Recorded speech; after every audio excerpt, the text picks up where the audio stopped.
ఈ విధంగా స్వామి ప్రకాశిస్తూ ఉంటే ఆయన చుట్టూ ఉన్న మునులు పేర్లు చెప్తున్నాడు. వీళ్ళని తలంచకుండా మన ధన్యులమైపోతాం. అత్రిర్వశిష్ట పులహో దక్ష క్రతురథాంగిరా జామదగ్న్యో భృగుశ్చైవ పులస్త్య అగస్త్య నారద ఏతే చాన్యే చ బహవః పితృరాజ సభాసద.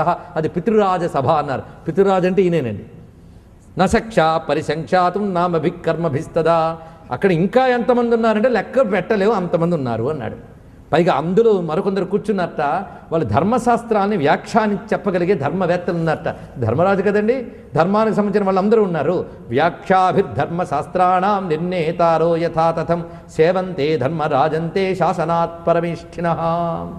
బ్రహ్మశాసనం చేత ధర్మ నిర్ణేతలు అక్కడ యమును కొలుచుకుంటూ ఉంటారట. బ్రహ్మశాసనం ఇది. పైగా అనేక మంది దివ్య చక్రవర్తులు కూడా అక్కడ ఉంటారు. వాళ్ళ దివ్య చక్రవర్తులు వాళ్ళ పేర్లు చెప్తున్నాడు.